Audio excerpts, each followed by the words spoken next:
Thank you.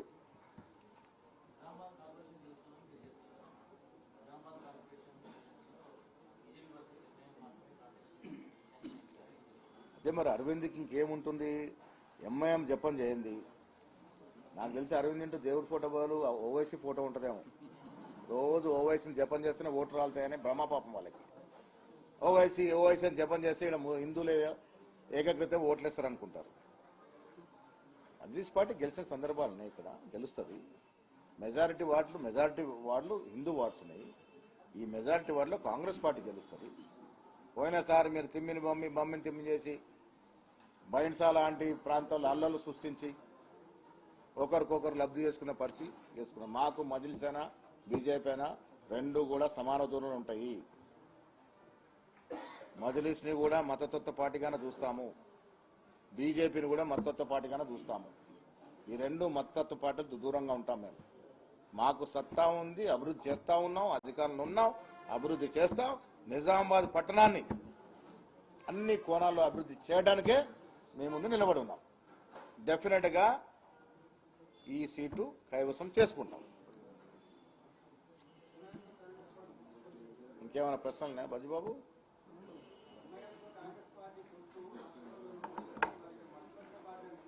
%100% మద్దతు పార్టీయే.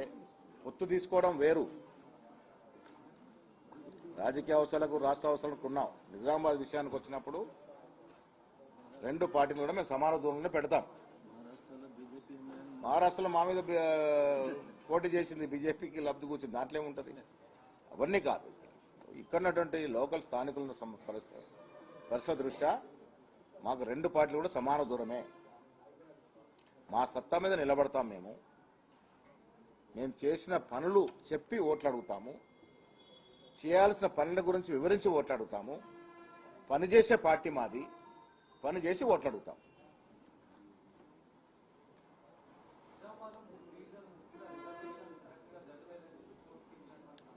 చూద్దాం కోర్టు ఏం నిర్ణయం చేస్తూ ప్రకటిస్తూ చూద్దాం. నోటీసు మాత్రం ఇచ్చింది, దాన్ని పునఃపరిశీలించమన్నది. అక్కడ ఏమైనా అవకతవకలు జరిగితే యంత్రాంగం సరి చేస్తుంది.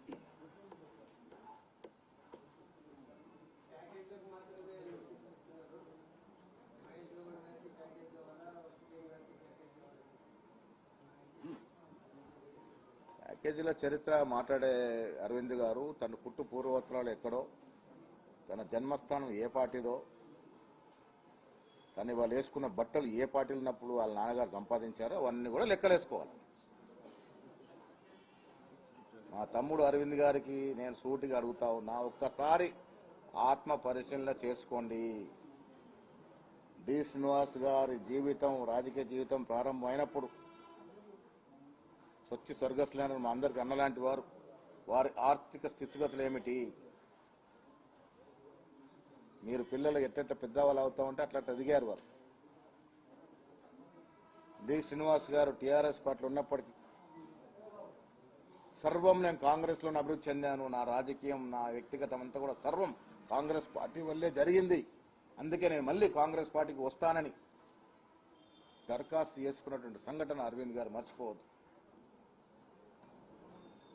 ఇవాళ అరవింద్ గారు ఉన్నటువంటి స్థాయి ఆనాడు కాంగ్రెస్ పార్టీ పెట్టిన భిక్ష. ఇలా రాజకీయాల కోసం పార్టీలు మారి శ్రీరామని గెలిస్తే కాదు, ప్రజలకు ఏం చేశారో కూడా చెప్పాలి. కాంగ్రెస్ పార్టీ అనేటువంటి పార్టీ లేకుంటే ఇవాళ ఈ స్థాయిలో అరవింద్ గారు ఉండరు. అది ఆత్మ పరిశీలన చేసుకోవాలి.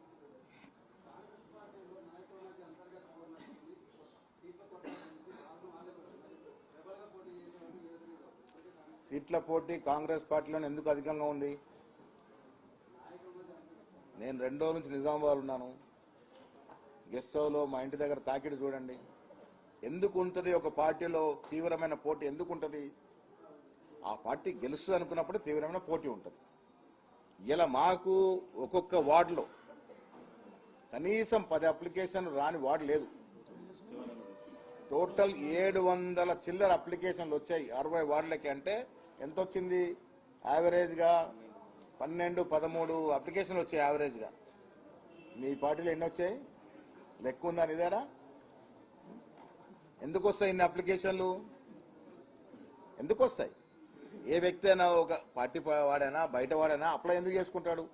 ఏ పార్టీకి అవకాశం ఉంటే ఆ పార్టీ మీద మొగ్గెక్కుంటుంది. మరి ఇన్ని అప్లికేషన్లు వచ్చాయంటే ఆయన కూడా అన్నాడట పార్టీ టికెట్లు అడిగేవారు లేదని.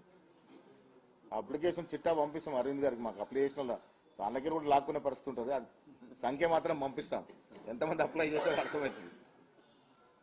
ఇలా ఒకటి రాజకీయాలు ఒకటి నేను ఇటు పలికేది అరవింద్ గారికి కూడా నేను చెప్పేది, డి శ్రీనివాస్ గారి మీద గౌరవంతో చెప్తాను. మాకు తమ్ముళ్ళు అంటూ రాజకీయాల్లో అందరికీ ఎదగాలని ఆశ ఉంటుంది. ప్యాకేజీలు, మహేష్ కూడా ఎప్పుడు ప్యాకేజీలు లొంగే వ్యక్తి కాదు. నేను 100 ఎకరాలు పోగొట్టుకున్నటువంటి వ్యక్తిని. మీ అందరూ తెలుసు, నక్సల్ మూవ్మెంట్లో దాదాపు 300 ఎకరాలు నక్సలైట్ పంచినటువంటి పరిస్థితి నాది. మిగిలిన భూములు ఇప్పటివరకు దాదాపు 40 నుంచి 50 ఎకరాలు నేను గ్రామం అవసరాలకు వచ్చిన పరిస్థితి. ప్యాకేజీల గురించి ఆలోచించి రాజకీయాలకు రాలే. నాకు ఆనాడు ఎంత ఆస్తులున్నాయో ఈనాడు అంతే ఆస్తులు. నాకేం అమాంతగా ఆస్తులు పెరగలే.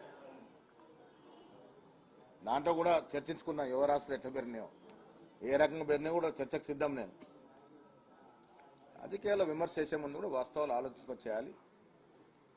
గొప్ప విషయం.